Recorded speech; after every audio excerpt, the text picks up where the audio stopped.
The lights flicker in a quiet suburban neighborhood. It looks like the perfect place. A house with a white picket fence, children laughing in the yard, and a husband who seems devoted to his wife. But behind the smile, behind the normalcy, a dark secret is festering. A secret that could destroy everything. Meet Jennifer Lawson. She thought she had it all. The perfect husband, the perfect life. Or so she thought. One evening, Jennifer stumbles upon something that turns her world upside down. A secret her husband had been hiding for years. A second family. Another woman. Another set of children. And it's been happening right under her nose. But when Jennifer uncovers the truth, she disappears. No one knows where she went. No one knows why she left. And her husband?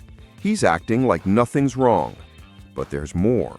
A cryptic message sent from Jennifer's phone the night she went missing. It read, "I can't do this anymore. I need to leave." But did she? Or was she forced to leave? The deeper the investigation goes, the more twisted the truth becomes. The deeper the lies run, the more dangerous it gets. But here's the kicker. As the investigation unfolds, another shocking twist is revealed, one that nobody saw coming. Someone else is involved in Jennifer's disappearance. And the biggest question remains, who else is hiding a dark secret? This isn't just another cheating scandal. This is a story of betrayal, manipulation, and disappearance. Stick with us as we dive deeper into this chilling mystery that will keep you questioning everything. This is just the beginning. The answers are out there, but finding them may cost someone everything. Don't miss out. What happened to Jennifer Lawson, and who is really behind her vanishing? You won't believe what we uncover next. Stay with us until the end. You won't be able to stop watching. Jennifer Lawson had always considered herself a lucky woman.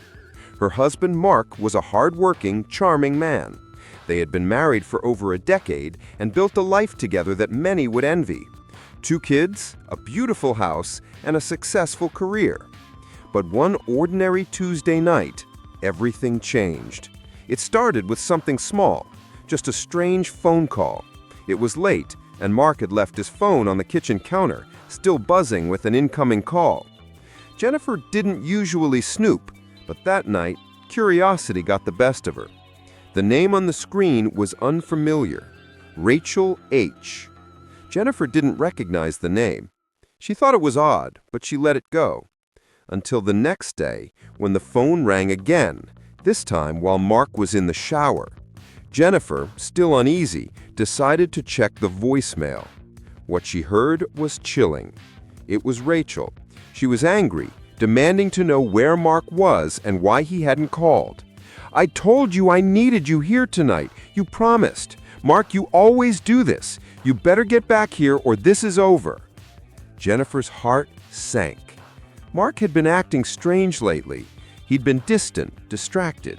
He'd spent more time at work and less time at home. But this voicemail felt like a red flag. It wasn't just a woman calling. It was someone who seemed to know him well. Too well. The following days were a blur for Jennifer. She tried to pretend like everything was normal, but she couldn't shake the feeling that something was terribly wrong. She started to notice things she hadn't before. The late nights, the unexplained absences, the way Mark seemed to always be on his phone, but never answering it when she was around. And then, one evening, it happened again. Jennifer came home early from running errands, and as she entered the house, she overheard Mark's conversation. It wasn't just any conversation, it was a heated argument. "I told you, she doesn't know. I've been careful. She can never find out about you." Mark's voice was shaky, full of panic. The voice on the other end of the phone was Rachel's. "Mark, this has to stop. You need to make a choice. I won't wait forever." Rachel's voice was cold, demanding. Jennifer's heart raced. She was frozen in place. Her husband had been leading a double life. She couldn't believe it. The man she'd trusted for so long, the man who'd promised to love and cherish her, was hiding another woman from her. But what she didn't know was just how deep the lies went. The next day, Jennifer followed her instincts. She couldn't confront him yet, not until she knew the full truth. So she did what any woman in her position would do. She started investigating. What Jennifer uncovered next shook her to the core. She dug through old emails, credit card statements, even bank transactions. And that's when she found the bombshell. A second bank account, one Mark had opened in Rachel's name. There were withdrawals for things like gifts, dinners, and even a vacation to the Caribbean, a vacation that Jennifer never knew about. Then it got worse. Jennifer found a series of photos of Mark, Rachel, and 2 small children. It was a family, his family. The photos were taken at a local park, at Christmas, and on family vacations.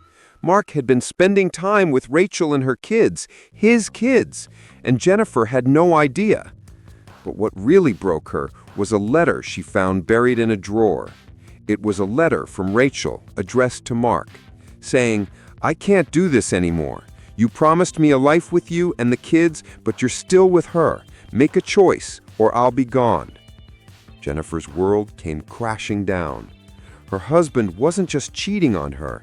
He was living a completely separate life with another woman, raising 2 kids and lying to her face every day. But Jennifer wasn't done yet. She had to confront him. It happened on a Sunday morning.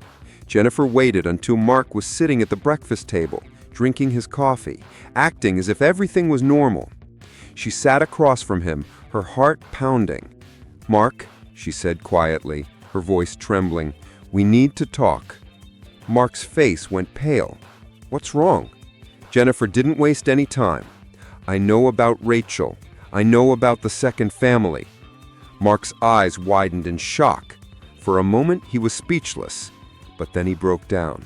The facade he had carefully built for years crumbled before Jennifer's eyes. He confessed everything. He told her about Rachel, how they'd met years ago, and how over time he'd grown closer to her. He told her that he didn't know how to leave Jennifer without destroying everything. "I never wanted this to happen, Jennifer. I was going to tell you someday," he said, his voice full of regret. Jennifer was devastated. She felt betrayed in the worst way possible. But it didn't end there. Mark's confession took a darker turn. "I never wanted to hurt you, Jen, but Rachel said she couldn't wait anymore. She said she'd leave me if I didn't choose her." "Then why didn't you choose her? Why not end things with me?" Jennifer asked, her voice breaking. "Because I love you, Jen, but Rachel threatened to go public with everything. She said she'd ruin me if I didn't choose her. I couldn't lose everything." But what happened next wasn't what Jennifer expected. Mark said, "I tried to fix things. I thought we could have both families. But she didn't want that. And now I don't know what to do. I don't know if I can fix it." Jennifer stood up. "You don't get to fix this, Mark," she whispered. It was then that she realized this was more than just infidelity.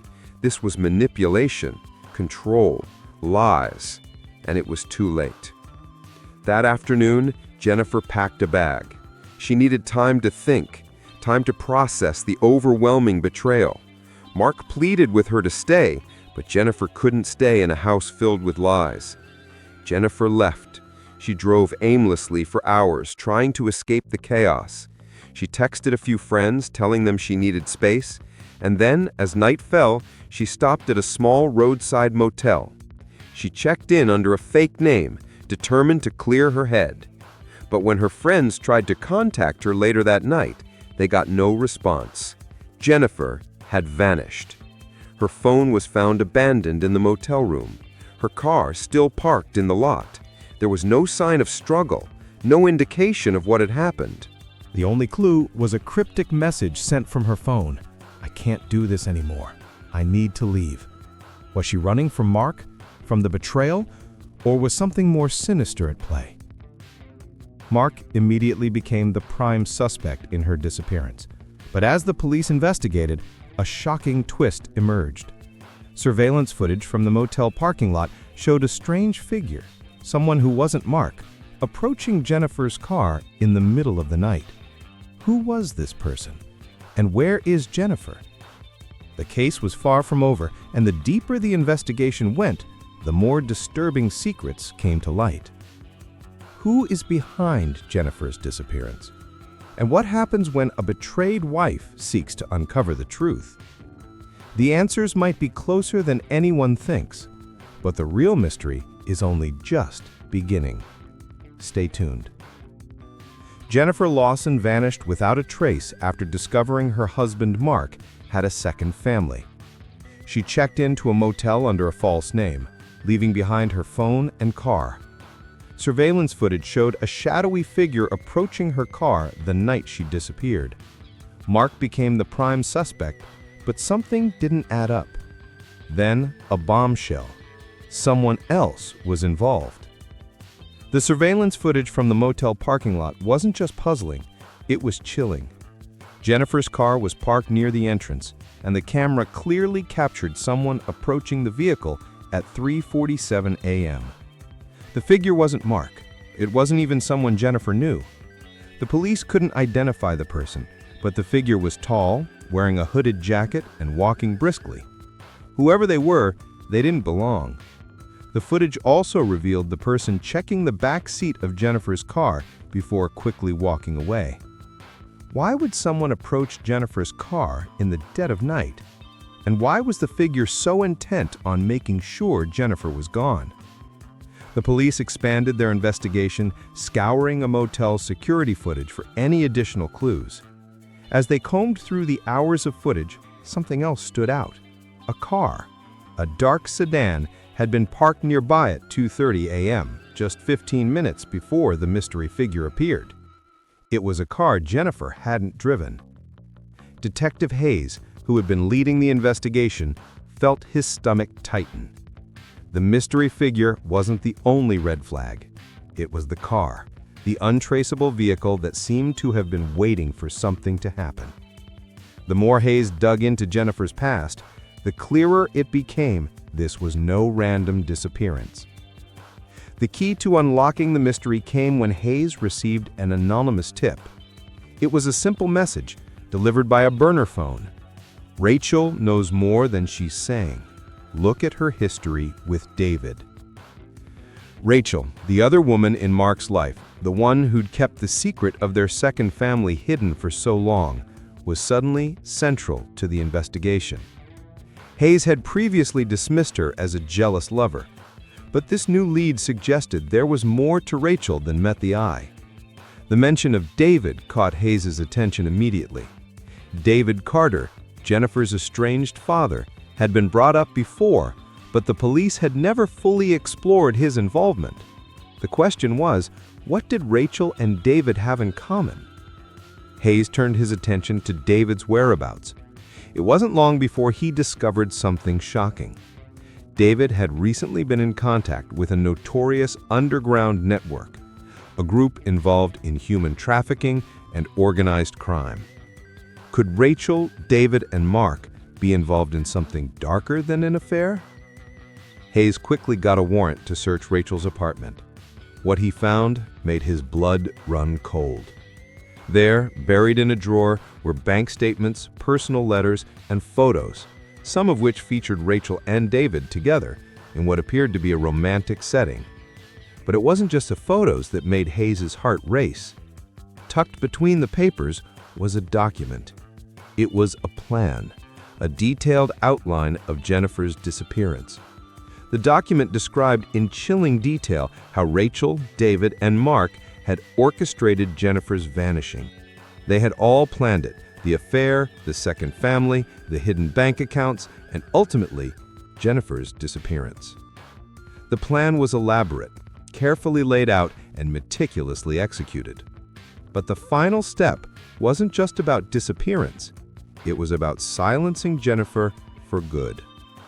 The truth was uglier than Hayes had imagined. Jennifer had uncovered the truth. She'd found out everything about the second family, about Rachel and David, about the manipulation. She was a threat to them, and they couldn't let her talk. So when she left for the motel, they made sure she wouldn't return. With this new information, Hayes was certain Jennifer wasn't just missing, she was in grave danger. The clock was ticking. They needed to find her, and fast. Hayes ordered a full search of the area surrounding the motel, as well as a deep dive into Mark, Rachel, and David's backgrounds. The police managed to track down the car that had been parked near the motel. It was registered to an unknown person, someone who wasn't connected to any of the suspects directly. But the car's owner had a criminal record, a record that tied back to the same underground network Rachel and David were rumored to be involved in. That's when everything fell into place. The underground network, known for trafficking and exploiting vulnerable individuals, had been operating in the area for years, and Jennifer, with her wealth, her privilege, and her perfect family life, had become a target. Hayes suspected that Rachel had been involved in more than just an affair with Mark. She had been an active participant in this criminal network, and Jennifer's discovery of the secret was the final straw. As the investigation reached a boiling point, a breakthrough came in the form of a chilling phone call. It was a woman's voice, trembling with fear. "I know where she is." It wasn't Rachel. It wasn't anyone connected to the case directly. It was someone who had been forced to be part of the trafficking ring and had escaped. She told Hayes that Jennifer had been taken, transported to a remote location, and was being held against her will in a warehouse on the outskirts of town. The woman was terrified, but she was willing to help. She provided Hayes with the location, a dilapidated warehouse, abandoned for years, hidden in the woods. It was the perfect place to keep someone trapped, with no one to hear their screams. Hayes, with his team in tow, rushed to the warehouse. They arrived to find the warehouse abandoned, but there was evidence that someone had been there recently. Footprints, food wrappers, a pile of clothing, but no sign of Jennifer. But in the corner, behind a stack of crates, they found a note that had been written in Jennifer's handwriting. It read, "I'm sorry, I couldn't stay.